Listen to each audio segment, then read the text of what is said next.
let's get the show on the road.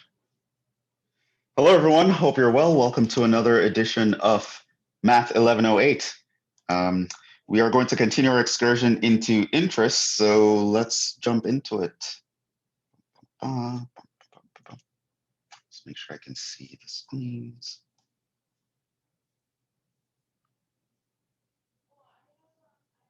In the chat. Okay. All right. So last time we spoke about different types of interests you should be interested in. We spoke about what interest is, fees paid by a lender, what simple interest is, and the calculations for that, the formula for a simple interest. We also spoke about compound interest, what that is, and the formula for compound interest. And we did some calculations. So we saw, for example, you borrow 9.5% APR under simple interest terms. After a year, you would owe like an extra $95. Whereas if you did compound interest terms for the same time period, you would owe $99, right? And at the moment, doesn't seem like much difference. They get an extra $4 out of me, whoop-de-doo for them.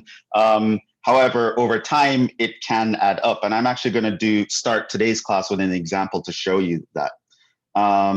And yeah, we were just practicing using a bunch of calculations, practicing using knowledge from chapter 2 to actually solve problems here. So that's why we went through chapter 2, even though you don't have homework on it.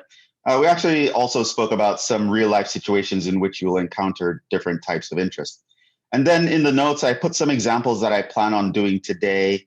I don't know if you saw them, but we are going to kind of start there. And I wanted to start with this one, where we are going to do some comparison on a longer time span. So you can kind of see that these two things are really different. It's not just, it's just $4. Why do I even care? Here's why you should care. Let's start off here. So I thought we'd look at some longer time periods, 5 years and 10 years, not just 1 year, and to use the interest rate of like a typical credit card. So, 18 to 22%, very common. If you have excellent credit, it'll maybe be around 12 to 15 or at this time. But 20% average is a pretty good average percentage for a credit card. Let's actually look at what that would look like if we borrowed $1,000 and we didn't pay any of our bills for 5 years down the road or 10 years down the road. How much would we owe in a simple interest situation versus a, compounded daily situation, which is what a credit card does. So what we're going to do is I'm going to set up a table. Here's the time. Here is simple interest. And here is compounded daily. So and do a table. We're going to compare the values here. So after 5 years, what is going to be the simple interest calculation and what is going to be the compound interest calculation after 10 years? So we'll do the calculations below the table.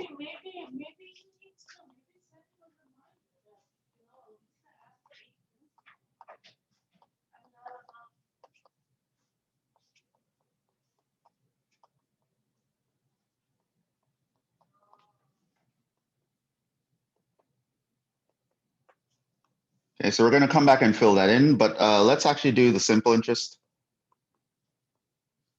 And let's talk about the 5-year scenario. Okay, so we, or more appropriately, you are going to do these calculations for me. Okay, so maybe remind me, what is the simple interest formula? For simple interest, what is the amount you would owe?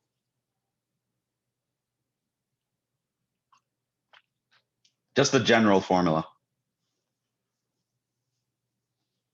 It's I equals P RT. Yeah, that's the interest. I want the A formula, the amount that you would owe. Oh,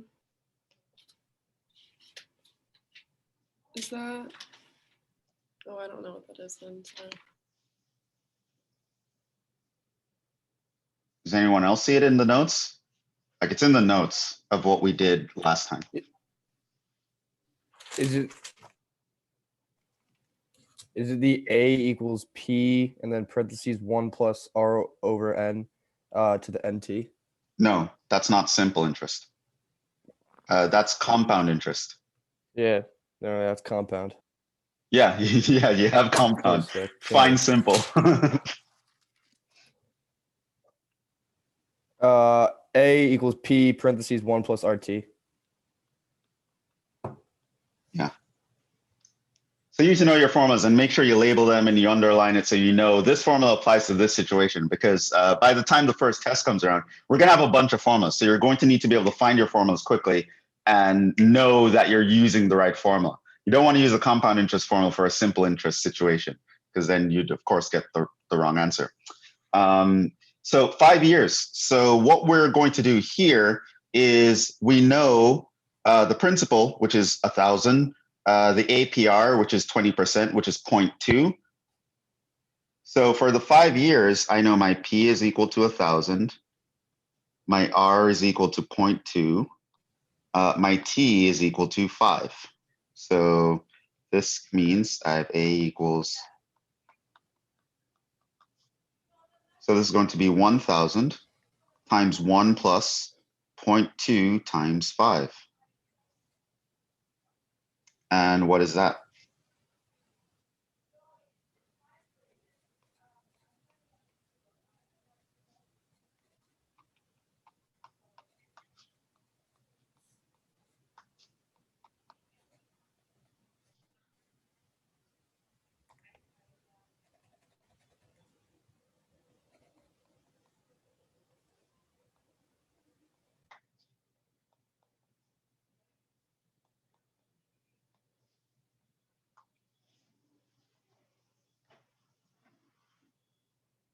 So I want to make sure you can plug this into your calculators and get an answer. So what do you get for the first one, the 5 year? Is it 2,000? 2,000. Right. And for the 10 year? 3,000. 3,000. Right. So 0.2 times 10 is just 2 plus 1 is 3. So you get 3 times 1,000, which is 3,000. Now, these numbers make sense, first of all. So this is 2,000 and 3,000.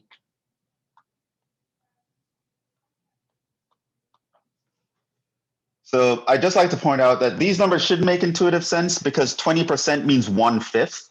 So it's like they're charging you 1/5 of the value 5 years in a row. So 1/5, 1/5, 1/5, 1/5, 1/5. It adds up to a whole. So you add a whole $1,000 on top of the original $1,000. So you have an increase of 100% that you have to pay back over 5 years, right? Which is a lot. Like if you let the bill go off for like 5 years and you don't pay it off in the first year, if you paid it off in the first year, you'd have to owe like an extra $200. But if you leave it for 5 years, you'd owe an extra $1,000 on top of what you borrowed. Now, of course, if you go 10 years down the road, that's another 5 years. So they add on another $1,000, right? To give you 3,000. So the interest rate, because it's simple, it's always charged on the original $1,000 that you borrowed, right? So it's not like they're going to charge you interest on 2,000 now. That would be compound interest. So they're always charging you on $1,000, which means every 5 years that pass, you owe an extra 1,000. It grows linearly, right? So in 15 years, how much are you going to owe? 4,000, right? In 20 years, how much are you going to owe? 5,000, right? Very intuitive. Our brains can usually follow that relatively well. Let's see how the compound situation deals with it. So let's look at compounded.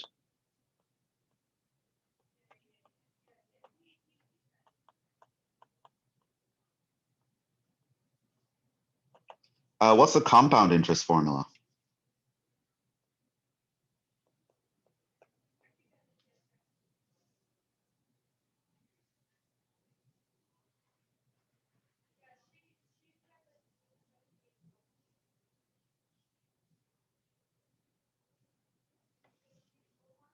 That is the P parentheses 1 plus R over N to the NT. Right. And of course, one of the things I would recommend, especially for this class, because we're going to learn a lot of different concepts and a lot of different formulas, is to actually just create a summary of your notes, like an extra page where you just write down all the formulas and what they apply to. So you're not in a situation where you have to be flipping through your notes and you don't even know what's going on. Just kind of have like a summary sheet where you just summarize things. And when you're doing your homework and things like that, you refer to the summary sheet and it will make things easier. But yeah, that's the guy where n tells you about how many times it's being compounded per year. Here we know it's daily, so we know that our n should be 365. So here we have our p is 1,000. That's how much we're borrowing. Our interest rate is 20%. Our time is 5 years, and our n is 365. So then we're going to plug that in. So the formula is, and another pro tip is every time you're using the formula, you can write it down. That way you'll actually remember it automatically. So now that's going to be 1,000. 1 plus 0.2 divided by 365. This one is going to be harder. You can't do this calculation in your head probably. Or maybe you can, but I can't. Like these I could have done in my head, but this one I can't. Raised to the 365 times 5. Right, so this is times 5. And do that for me. I want to make sure that you guys know how to do that in your calculators.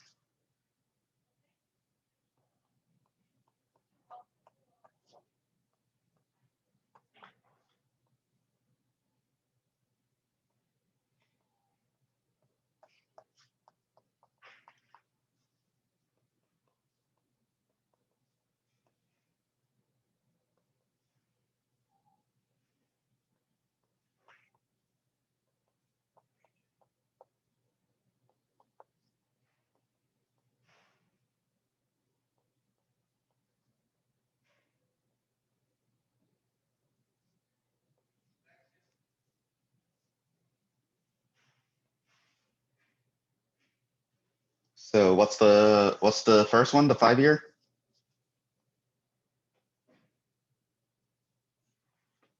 I got 2,717.54. Mm-hmm. Sounds about right. Did you do the other one or no? Not yet. Not yet, Okay. no. Well, you can try it. What I got was 7385. I didn't look at the cents. But you should get 7385 and something.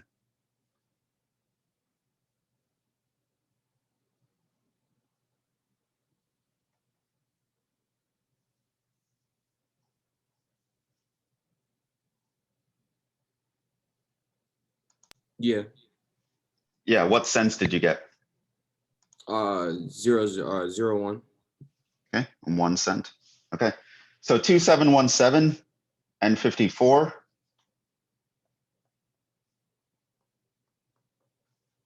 And then the other one is 7385 and 1.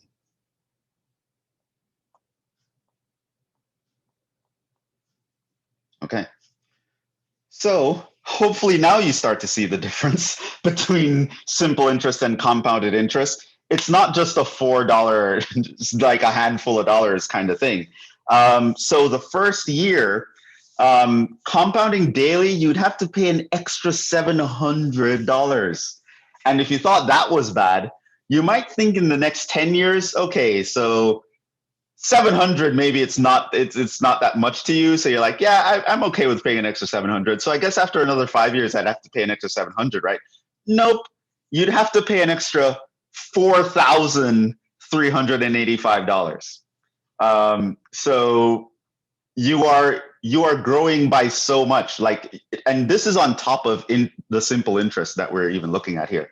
So you'd have to pay $700 on top of what you would have to pay with a simple interest loan after 5 years. And then after another 10 years, it's like $4,000 more than what I would have to pay in simple interest. And this is how, like credit card debt and things that compound really get away from you. Again, it's not very intuitive, right? It's like it's very intuitive that these would be the numbers, but it's like, who would have predicted that the compound interest scenario would have ended up like that?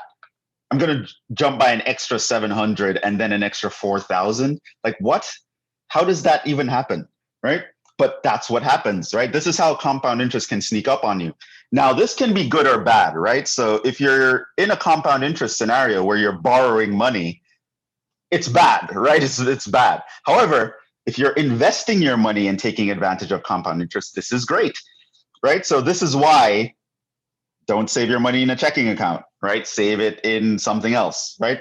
Of course, you should have, when it comes to financial planning, there's this whole thing about, people say you should have an emergency fund that's very accessible. So you might leave that in a checking account, but most of your money that you're saving that you want to depend on in the future, you shouldn't be saving in a checking account. You shouldn't even be saving in a regular commercial savings account. It does compound your money, but like at 0.01% interest or something silly like that. By doing index funds in the stock market, you can get 8%, 10% before taxes on your money, compounded over your entire working lifetime. It adds up to a decent chunk of change, right? And you guys can see 10 years is not that long time. You guys will be in the workforce for longer than that. And, you can see that the proof is in the math here, that it's night and day. They're not the same thing. It's not like after 1 year you're like, it's an extra $4. It adds up, and it adds up more than your brain is going to comprehend. It's adding up. So I just wanted to give you an example like that, so you can actually see that there really is a big difference between these two. But the difference starts to widen the longer it is. Time is either on your side or your worst enemy in this situation. So now what we're going to look at is the other kind of interest. So I mentioned that there are three main types of interest, but it's more like there are two main types, but the third type is kind of a refinement of the second type. So we're going to look at compound interest again, but we're going to put it on steroids. So this leads us to the third type of interest, continuously compounded interest.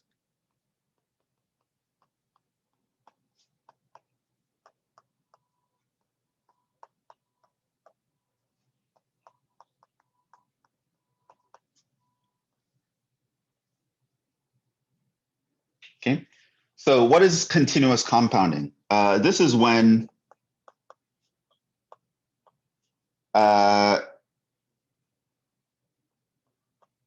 interest is compounded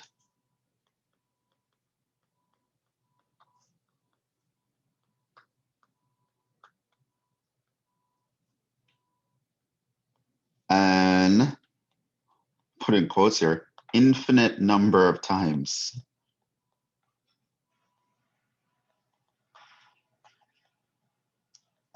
Per year. Right? So it's like you let your n, the number of times you're compounding, go off to infinity, right? And as I mentioned, in reality, you can't really do this. No one can actually keep adding interest an infinite number of times.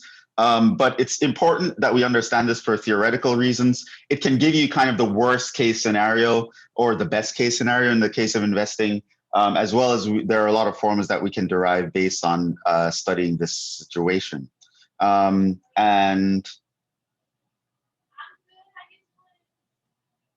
recall, Euler considered this situation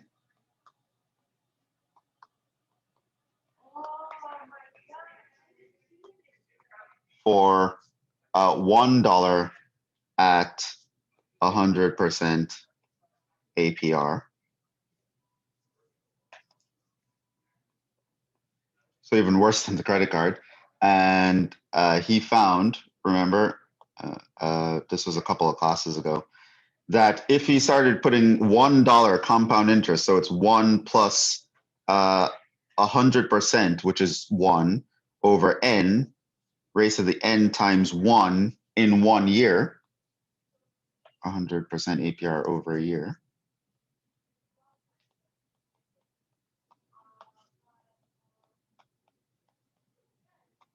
he found that this actually got closer to, as your n was going off to infinity, it got closer to this number now called e, which we know is 2.718, blah, blah, blah, right? Non-repeating decimal, right? So knowing how it treats a dollar, you can kind of know how it treats anything else. So we're actually going to use this. So we know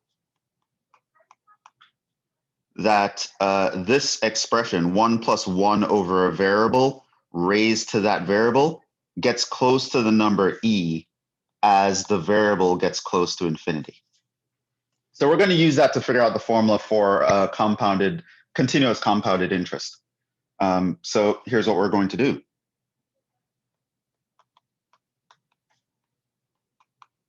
Start with compound interest.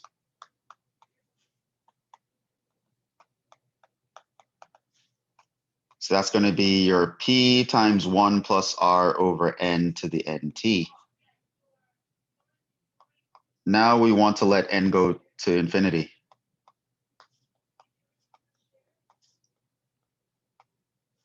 How do we do that? Well, here's something nice that we can do, and I'm going to do it just to help you see the pattern nicer, because if I do it do that calculation on this formula, it's going to get really messy. So I'm going to introduce another variable to kind of simplify things a little bit.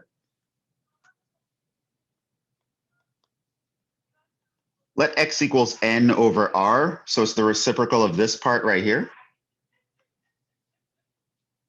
This means that I can rewrite my n as x times r. And so I can introduce a new variable x that will control the variable n. R is going to be a fixed interest rate, right? So what I can do is I can let x go off to infinity, then my n would go off to infinity by controlling that. And here's what we get. So if I go back and I rewrite this formula to get the variable x in play, the r over n is like 1 over x. And the n times t, well, that's x times r times t, because your n is x times r. Using the laws of exponents, which we covered a few classes ago, I can actually rewrite this expression like so, because we know raising something to a power to another power is like multiplying the power. So I can kind of factor off the power rt.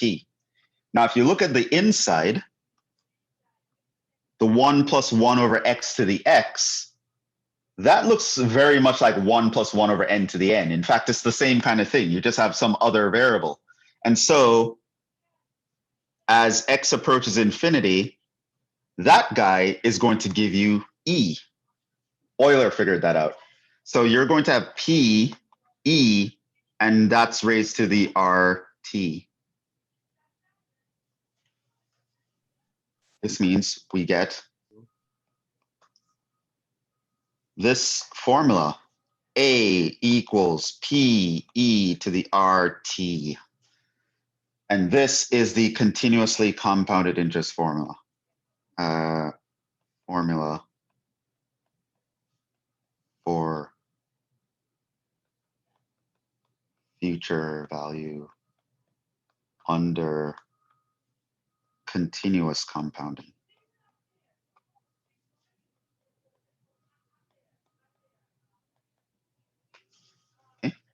The PERT formula. Now, some of you might have seen this if you did calculus or science back in high school. When you were doing exponential growth and decay, this formula would have popped up.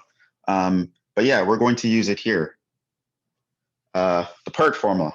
PERT, like the shampoo. Never mind. So the PERT formula, that's how you do continuously compounded interest. So if you want to check what would it look like if I compounded an infinite number of times per year, this is the formula you're going to use, because you can't actually plug in the number infinity into the n in the original formula. So let's actually do an example here, because I want to make sure that you can do this on your calculators.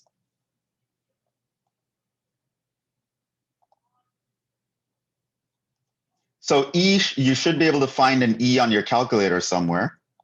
And I want to make sure you know how to use it. Different calculators will apply it differently. So let's just do some examples. I'm going to have you guys do the calculations. So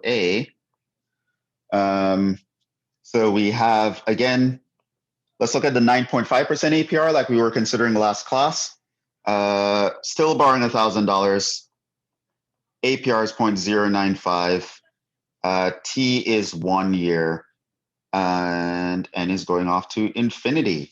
This means for this formula, I am going to use PE to the RT. Once I see that n is infinite, or the phrase says continuous compounding,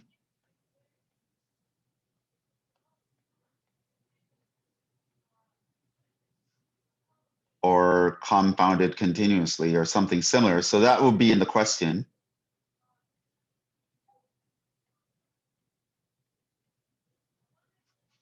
Then you use this formula instead of the other formula. Okay, so that's the formula for continuous compounding. Make sure you write that and you label it. Okay, this is my formula for continuous compounding, or put the label on top if you want. Just make sure you know how to identify this formula works in this situation. Okay, so that's the formula we're going to use. So this is going to be 1,000 e raised to the 0.095 times 1.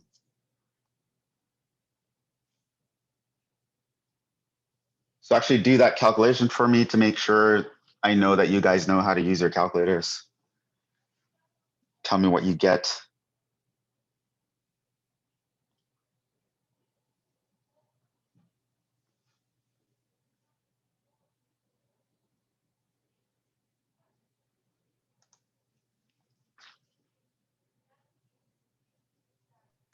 Professor, for Hello? sorry, my mic messed up there. For Yeah, never mind. compounded Okay, it's fine. What's up? For compounded continuously, is n always infinity? Yeah, that's literally what it means. When someone says compounded continuously, it means infinite number of times. Okay. Otherwise, they're going to use one of these other phrases that we looked at last time. So the phraseology is going to be either from this table, right? Or it's going to be compounded continuously. So they can say compounded annually, compounded semi-annually, compounded quarterly, compounded monthly, compounded weekly, compounded daily. And this means that your n are these values.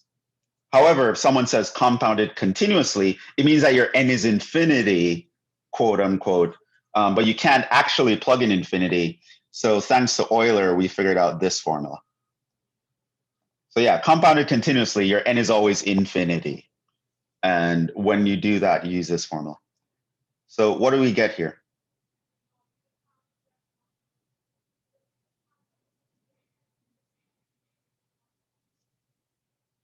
I got 1,099.65. Yeah, sounds legit. 6.5? I got 6.6. It was 6.5 what? Oh, 658, you're right, 66. Yeah, so it's 6.6. Yeah. And so, okay, so if you got that, chances are you know how to use your calculators. So I'll just do the others for you, but I'll write it out. By the way, when we're doing tests, I expect you to like write out your answers. And if you want to know like how I expect you to write these answers out, pretty much exactly as I do in class, do as I do. So if I ask you this question, this is the work that I would expect you to see, that I would expect to see you write on the test. So 5 years. So this one is going to be, A equals PE to the RT. And I keep writing the formula to make sure I don't forget it. 1,000 E to this is 0.095 times 5. And you can check this later. What I got was 1608.01.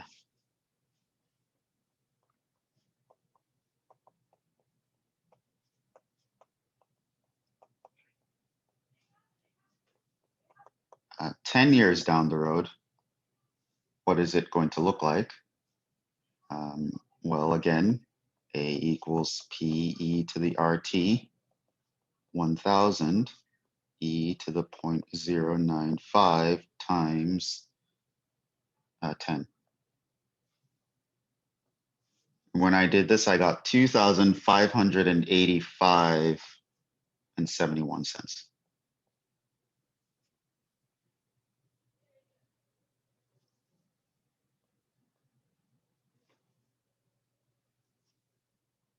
Okay, so those are the calculations. And you should make sure, again, actually try this. Don't wait until the test to figure out that I don't know how to use my calculator. Like at that point, I can't help you. Make sure you're trying this and you're getting the same numbers that we're all getting. So yeah. And again, we actually did the 9.5 for 1 year compounded, quarterly and monthly, I believe. Yeah, 1009.5 compounded quarterly would be 1098. This one is 1099.65. So compounded daily is very close to compounding an infinite number of times on this time span, right? We gain 1 more cent by compounding continuously. But again, I admonish you not to take that at face value, because as time goes on, the gap starts to widen, and it starts to widen a crazy amount, right? As the first example showed us, right? After 5 years, it can extend beyond $700 difference. After another 5 years, $4,000 difference. It really starts to add up. Okay. So that's where we are, and hopefully you get that. Now what I want us to do is to consider another situation, comparing interest rates, okay? And this is going to give me an opportunity to introduce another concept, which is the last concept we're going to do today, the concept of APY and why that's important and where you would see that, etc. So let's do a situation where we're comparing interest rates. Okay, so we have $1,000 that we want to invest. Of course, if we want to invest it, we want to make the most amount of money we can. So we start shopping around and start looking for places to put our $1,000, our hard-earned $1,000, right? So we go to 4 different people and they give us 4 different promises. One guy says, you know what, save your money with me. I'll give you 3.93 APR compounded monthly, right? You go to this other guy, he says, you know what, I can give you 3.97 compounded quarterly. Third guy says, yo, I got this really great investment strategy. I can get you continuously compounded interest, man, 3.94. Another guy says, I'll give you 3.96 compounded daily. I can get your investment to grow as if it's a credit card. Maybe you're doing some sort of, maybe you're an accredited investor and you're investing into a lending company. So that's possible, right? You're one of those investors who you lend to a financial firm so that they can lend to other people who are using credit cards, right? That's a peer-to-peer lending situation. Not really going to go into that. But yeah, these are the possibilities. Now the question is, which is best? Who should you invest your money with? Do you always just go for the higher APR, or does that how the interest is applied matter a lot? These guys are all very close. They're all 3.9 something. So you're in the second decimal place. How much difference does that really make? And is it something that I should care about? Now, it's very hard to compare these. You could actually go through and calculate how your $1,000 will grow with each of these using the formulas above. But you probably don't want to end up in a situation where every time you talk to someone, you have to put something in your calculator to figure out what's really going on. You don't really want to be in that situation. So this leads to the idea of APY. So comparing the above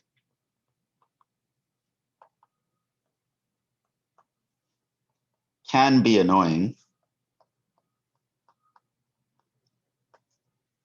This leads to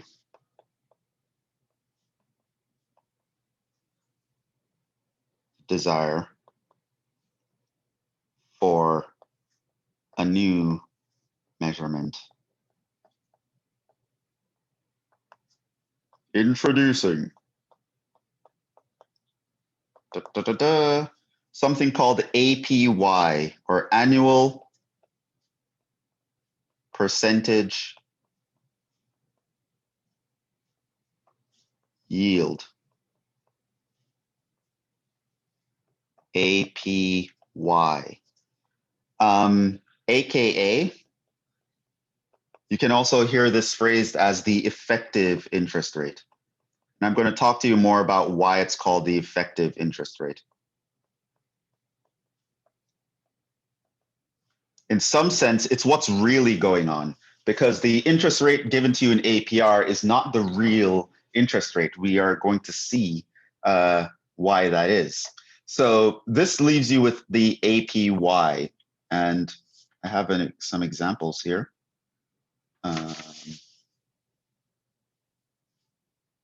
Well, I actually did those examples before. So let me tell you what this is, how we can calculate it, and then we can go back and use it to make this comparison, and I can talk about it for a little bit.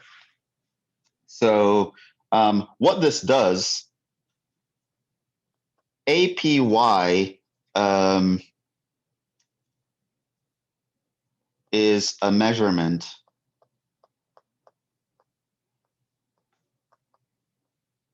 that transforms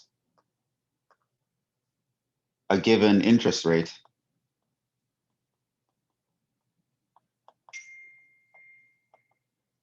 into an equivalent simple interest rate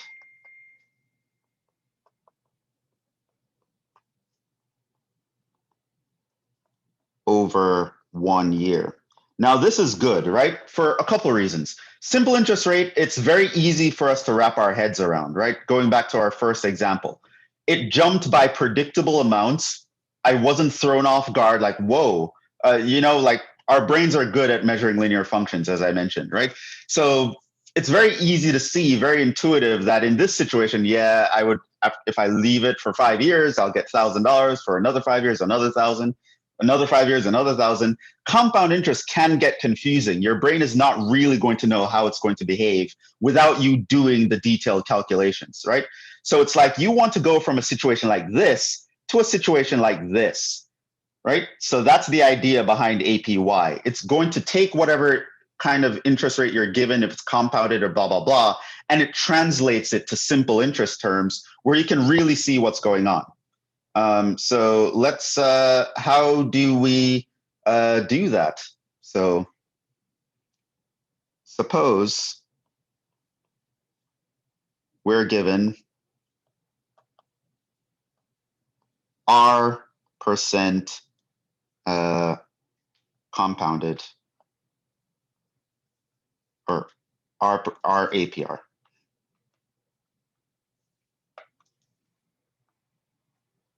And we want to know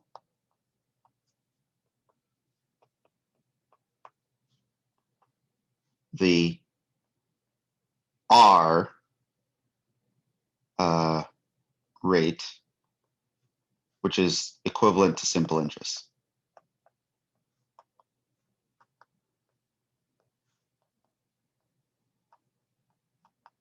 Okay, so this means, and we're looking just over a year, right? So we still want an annual kind of measurement over a year. So essentially what we're going to do is we're going to take the compound interest formula and we're going to be forcing it to be equal to the simple interest formula at a different interest rate that we want to find. So this means we want P of 1 plus R over N to the N times T to be equal to a simple interest formula with some other R, which we want to figure out. And this, in this case, the T is going to be set to 1. So essentially now, what we're going to have is P is equal to 1 plus R over N to the N equals P times 1 plus R. Now, what we can do here, of course, is divide both sides by p. And so we get 1 plus r over n to the n equals 1 plus r. And then we can solve for the big R. It has to be 1 plus r over n to the n minus 1. This gives us the APY calculation. So APY, you can convert some given interest rate to APY if it's being compounded n times per year into a simple interest rate via this formula.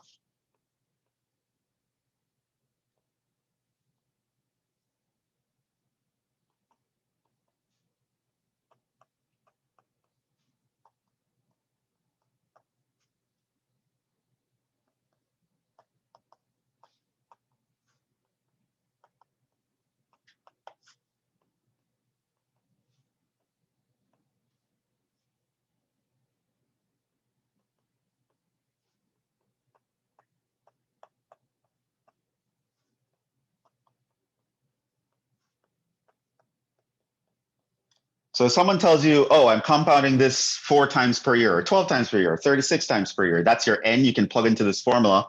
And then what you can do is you can find the real interest rate in simple interest terms. And I'm going to tell you why it's the real interest rate, the effective interest rate.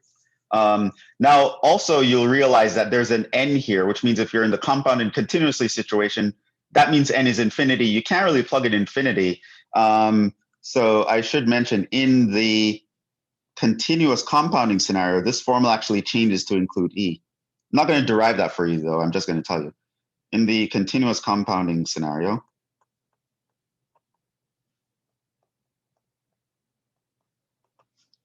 your APY is going to be equal to e to the r minus 1. Okay, so that would be the formula that you'd use in the continuous compounding set. Okay. Now, let's actually see why this is useful and how it's useful. So let's look at an example. We saw last time if we borrowed $1,000 at and I did write this down so I don't have to scroll back. $1,000 at 9.5% APR compounded quarterly.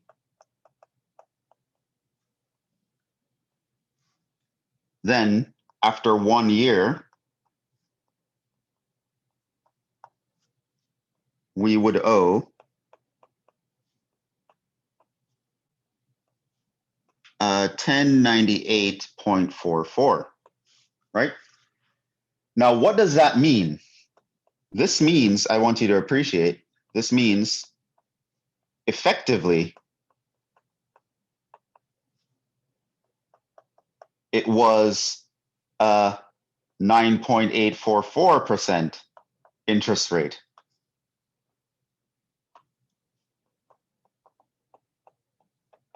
Right? Because 9.5% of $1,000 is $95, right? If someone said they're charging you 95%, 9.5%, you'd expect it to be 95. However, compounded 4 times per year, it's actually 98, which means effectively, really, he's charging you 9.8, right? He says 9.5, but really what happened to you is 9.8. That's why this is the effective interest rate, the real interest rate. So in this context, the 9.5% APR is called the nominal interest rate. Nominal meaning only in name, right? That's what they say. But effectively, that's not what happened. You were actually charged 9.8. The 9.844% APY is the effective interest rate. So that's why it's called effective interest rate. It's really what the interest rate is. It's not what they told you. What it really is this guy. It's called the effective interest rate, or less commonly true interest rate.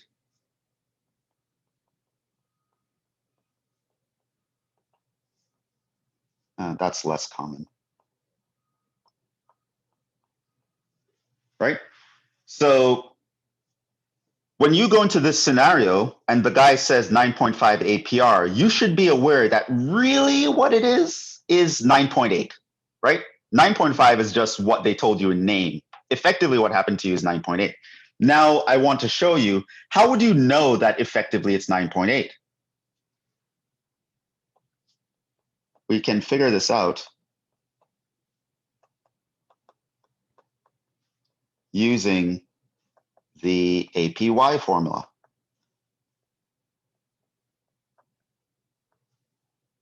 So he tells me R is equal to 9.5% APR and N equals 4. So in a year, what does that really mean? This means the annual percentage yield is actually 1 plus 0.095 over 4 raised to the 4 minus 1. And throw that in your calculator and tell me what you got.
What do you get when you do that?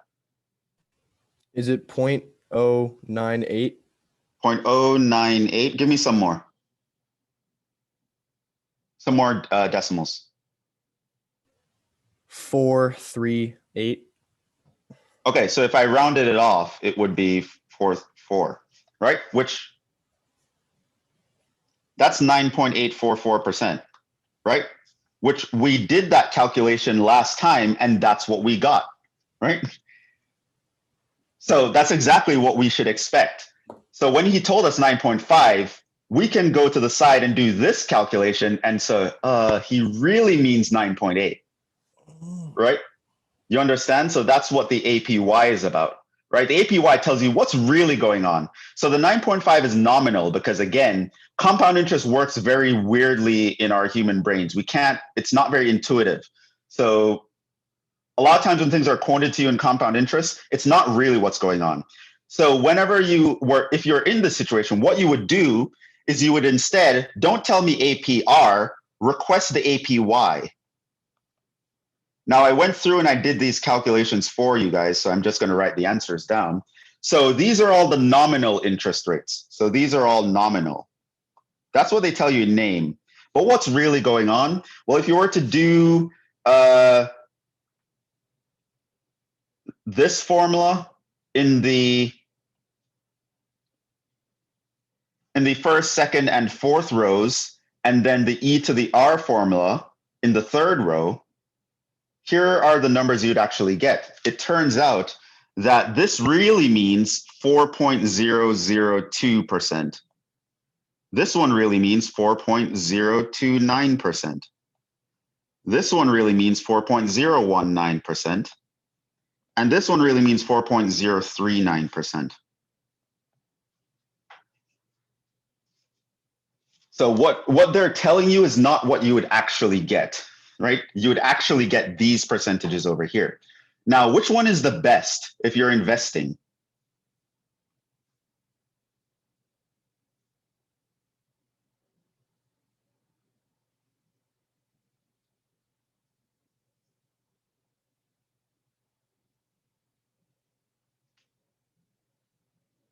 Right, so we're not borrowing now, we're investing money. So which one would be the one you would go with?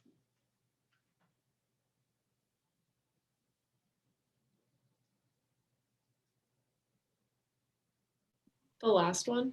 Yeah, the last one. This is the best one for investing, right? If I was borrowing, I would have gone with the first one, literally the opposite. That's the lowest one. So you should know that your APR is going to be less than or equal to your APY in general.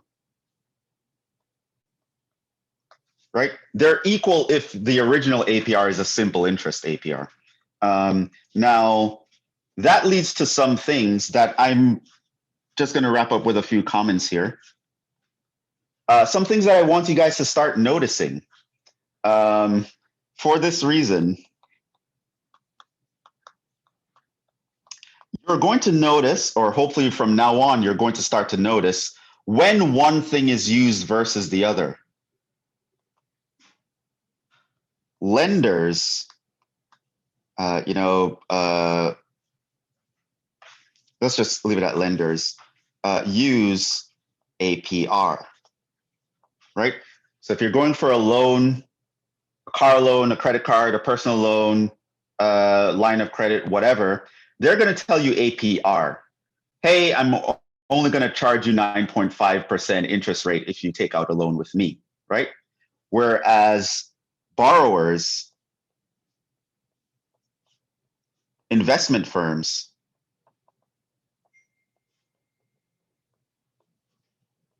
advertise in the first case, APY. So lending firms advertise APRs.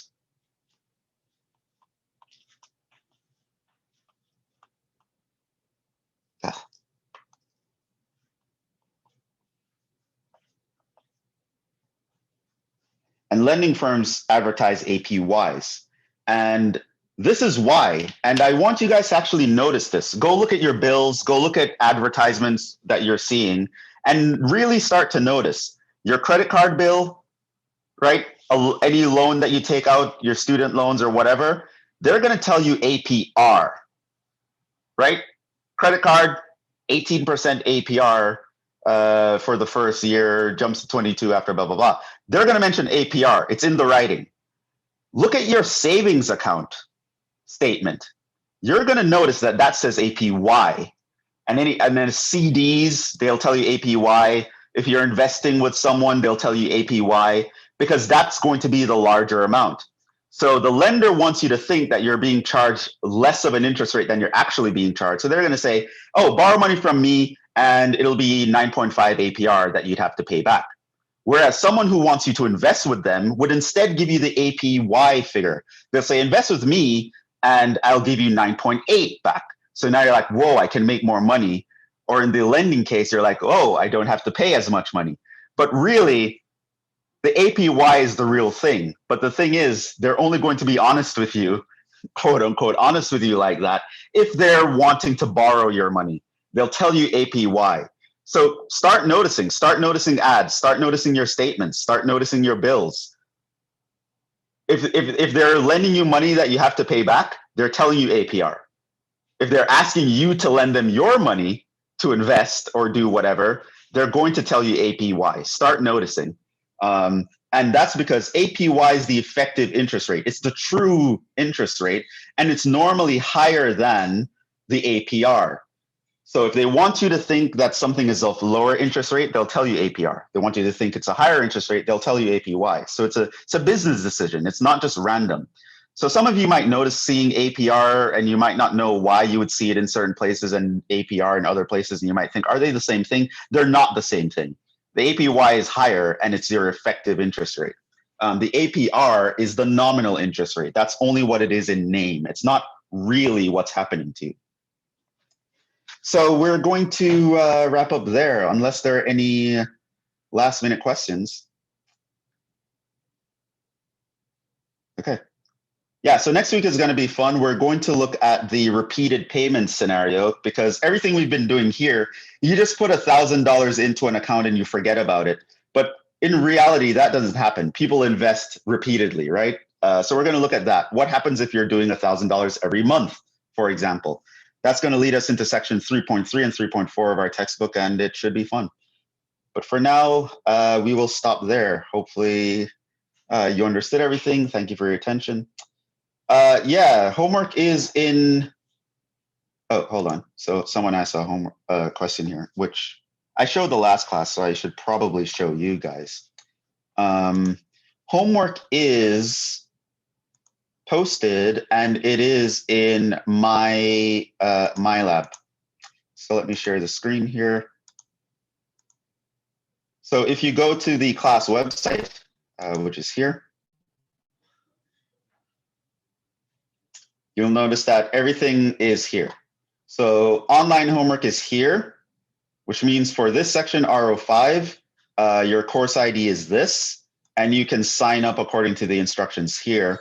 Once you sign up there, you go here for homework. You go to Pearson, right? You're gonna log in here and you should see all the homework.